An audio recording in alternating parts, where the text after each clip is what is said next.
Beaucoup de coachs sont excellents pour coacher. Ils sont très bons, ils sont passionnés, ils font ça très bien avec passion. Par contre, le point de douleur, en fait, il est pas tellement là. Il est plutôt sur attirer des gens à coacher, en fait, simplement, montrer sa valeur. Et donc, il y a toutes sortes de stratagèmes qui ont pu être tentés pour obtenir des clients en coaching. Aller au truc de networking du coin, aller au BNI à 7 heures du mat, pour passer la matinée avec des comptables pas loin de chez soi, les cartes de visite évidemment, et aussi les réseaux sociaux, puisque forcément aujourd'hui ça se passe de plus en plus sur les réseaux. Seulement voilà, la barrière qu'il peut y avoir, c'est en fait, ok, je suis coach, mais je suis pas marketeur. Comment je poste du contenu authentique qui me ressemble sur les réseaux, mais qui pour autant me permet d'avoir de la clientèle, parce que si c'est juste pour mettre des photos de mon chat ou des trucs qui me ressemblent d'un point de vue perso, mais que ça, ça ne m'amène pas Ça de peut clients, marcher. Les chats, ça marche bien quand même.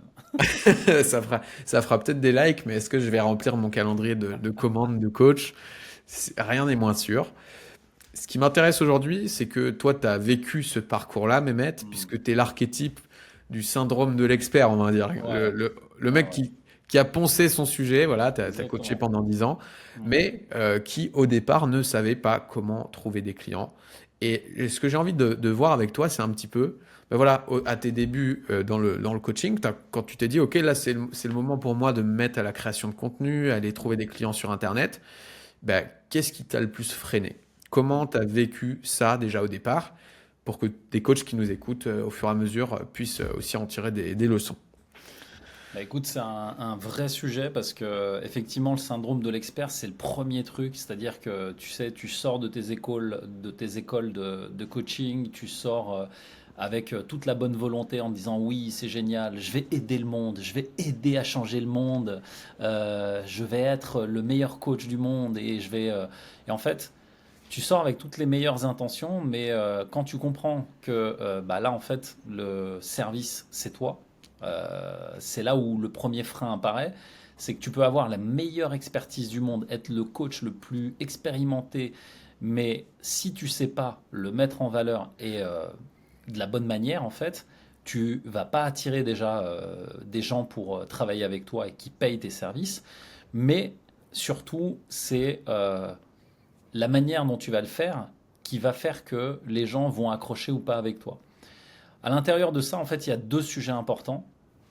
Le premier, c'est que quand j'ai commencé avec ce syndrome de l'expert, je pensais qu'il fallait tout expliquer. Tu sais vraiment, oui, comment on fait, etc. Oui, je suis coach, alors voilà, faut Les faire ci, faut faire outils, ça. Voilà. Et en fait, syndrome de l'expert, c'est tu es tellement bon, tu rentres tellement dans les détails que tu as déjà tout donné et les gens, ils n'ont plus besoin de venir travailler avec toi. En fait, ah, tu as donné tellement, tellement, tellement de contenu que au final, l'explication et les contenus que tu donnes, les gens, en fait, c'est bon, ils n'ont pas besoin d'aller plus loin. Ils ont regardé, ils n'ont plus besoin de toi, en fait. Et l'idée, c'est que à l'intérieur de ça, ce syndrome de l'expert, quand tu veux justement le transcrire tu sais, en contenu, c'est-à-dire un post, une vidéo, le truc, il s'allonge et il dure trois plombes et ça devient chiant, mais chiant. Alors, j'ai fait des posts, je te promets, hein, des posts comme ça, écrits sur des longueurs, des tartines de posts, simplement pour expliquer une méthodologie de coaching. Donc, du coup, les gens se reconnaissent absolument pas parce que là, en fait, et c'est ça le deuxième sujet, c'est le premier, c'est de simplifier le message et d'avoir un message qui parle à ton audience, donc sur une cible bien précise et surtout un problème bien précis. parle pas de toi, Et quoi. tu parles pas de toi. Et surtout, si tu dois parler de toi, c'est comme si tu leur parlais d'eux avec ton histoire à toi, si tu as envie de parler de toi. Mais le deuxième sujet, c'est que, effectivement, j'étais centré que sur moi. Et comme j'étais centré que sur moi, ça me mettait tout de suite dans un niveau de stress, mais vraiment gigantesque, par rapport au fait d'aller me mettre devant la caméra et parler en live à des gens que je ne connais pas et qui vont être bah, là à m'écouter et puis regarder qu'est-ce que je suis en train de raconter. Et ce côté-là, en fait, me mettait sous pression dans un stress phénoménal au moment où j'allumais la caméra. Je me rappelle d'une vidéo que j'ai mis une journée à tourner, une journée complète. Et à la fin, la vidéo, D'ailleurs, je crois qu'elle est encore. Ah non, je l'ai enlevée de ma chaîne YouTube. La vidéo, j'ai fini par enlever l'image. J'ai juste mis un texte et on entendait ma voix sur le texte. Et j'ai mis une journée à mettre ce truc en ligne. C'était sur YouTube. Donc vous la retrouverez pas, je l'ai enlevée. Et en fait, l'idée c'est que tant que tu es axé sur toi, toutes tes peurs, syndrome de l'imposteur, peur du regard des autres, la peur d'être rejeté, et qu'est-ce qui va se passer, est-ce que tout le monde va voir, est-ce que mes parents vont le voir. En fait, tu as tous les scénarios possibles et imaginables qui t'arrivent. Mais avant ça, vu que tu ne parles que de toi et tu sais, d'un truc d'expert, genre que 1% de ton audience pourrait comprendre et encore, bah en fait, tu es complètement à côté de la plaque. Et ça, je l'ai beaucoup vécu à mes débuts parce que faut aussi recontextualiser. J'ai commencé sur les réseaux à peu près en 2015-2016. À cette époque, le seul réseau social que j'avais, ça fait dinosaure de le dire là comme ça, mais j'avais un truc qui s'appelait Viadeo, qui est l'ancêtre de LinkedIn. J'avais ni YouTube, j'avais ni Instagram, ni Facebook, j'avais rien. Et le jour où je me lance, je n'ai que ça. Et, euh, et au fur et à mesure, je comprends que le marketing, bah, en fait, c'est parler à quelqu'un, à une cible, etc. Mais faire ce chemin, créer mes réseaux, tout ça me prend 2 ans. 2 ans durant lesquels j'ai fait zéro chiffre d'affaires. Tout était improductif au possible. Et en fait, le temps que je comprenne qu'il faut que je m'adresse à quelqu'un, à une cible bien précise, que je comprenne leurs problèmes, ce qu'ils vivent au quotidien, comment ils vivent, comment ils pensent, comment ils mangent, etc., etc., ça m'a pris facile 3 ans parce que je suis un peu lent, j'avoue, je suis pas très rapide là-dessus. Mais une fois que je comprends ça, le premier point, c'est de parler vraiment d'un problème précis à une cible précise. Une fois que j'ai trouvé ça, là, je commence à me dire mais comment je dois leur parler. Et là, je vois bien que j'ai un langage trop technique, syndrome de l'expert. J'explique des trucs qu'ils comprennent pas, et ils comprennent pas pourquoi, etc. Et là, en fait, je me recentre sur eux et sur la problématique de leur point de vue. Et donc, je fais quoi? Je reprends le champ lexical de ce qu'ils me disent eux, en fait, dans leur quotidien. Et si par exemple, j'accompagne des entrepreneurs qui ont par exemple besoin de gagner du temps, bah, je vais dire, si toi aussi tu as besoin, comme les entrepreneurs que j'accompagne, de gagner du temps pour passer plus de temps avec ta femme et ton enfant, ce genre de choses, c'est tel ou tel problème que tu as. Et si tu as ce problème, bah, contacte-moi. Tu vois, cette simple phrase, la compréhension de ce truc m'a pris 3 ans déjà. Donc, Ok.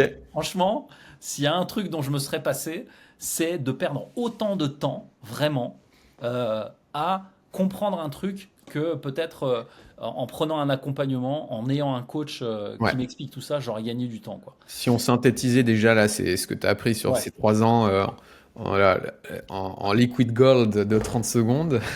En gros, ce serait quoi? Ce serait euh, cible précise ouais, et arrête de parler de tes outils, ouais, parle de leurs problèmes et c'est utilise ça. les mots que eux emploient. Voilà, c'est ça. Simplification à l'extrême, c'est ça. C'est vraiment avoir une cible précise, donc une cible de personnes précise, et surtout de ne pas être centré sur soi, parler de soi, ah oui, moi.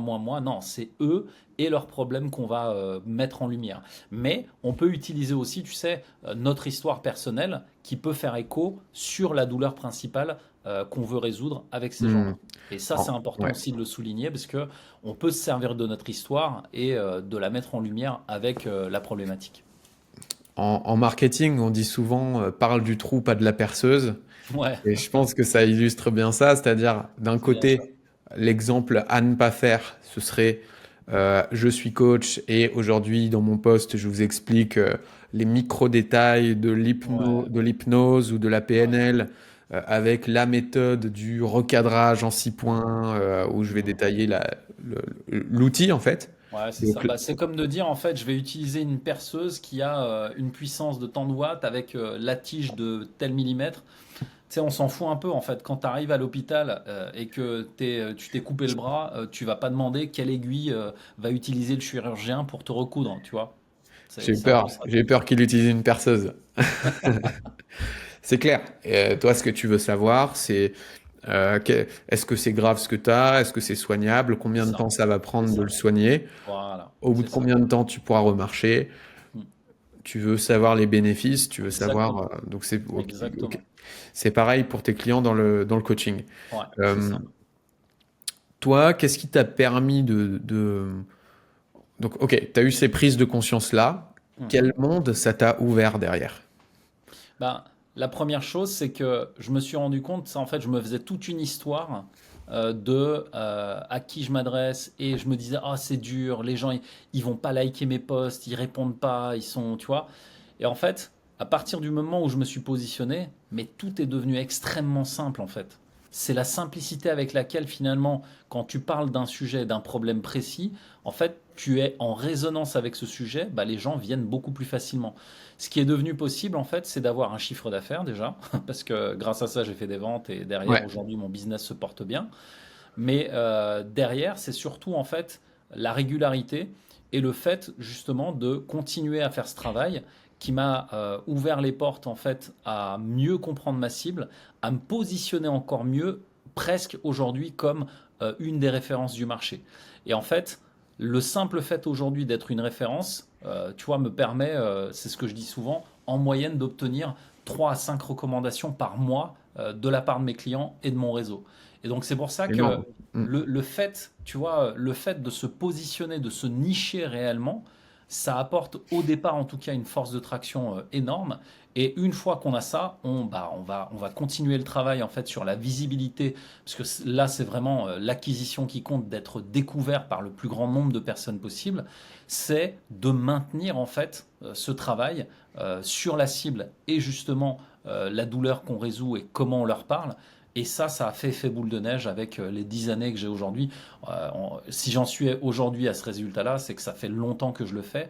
Et ce qui a été le plus dur au départ pour moi, c'est de maintenir la récurrence, c'est-à-dire d'être constant, régulier en fait sur la visibilité. Et ça, je pense que c'est le troisième point, c'est de ne pas croire que, en fait, tu sais, parce que tu as ouvert un compte Instagram, ça y est, on n'attendait que toi.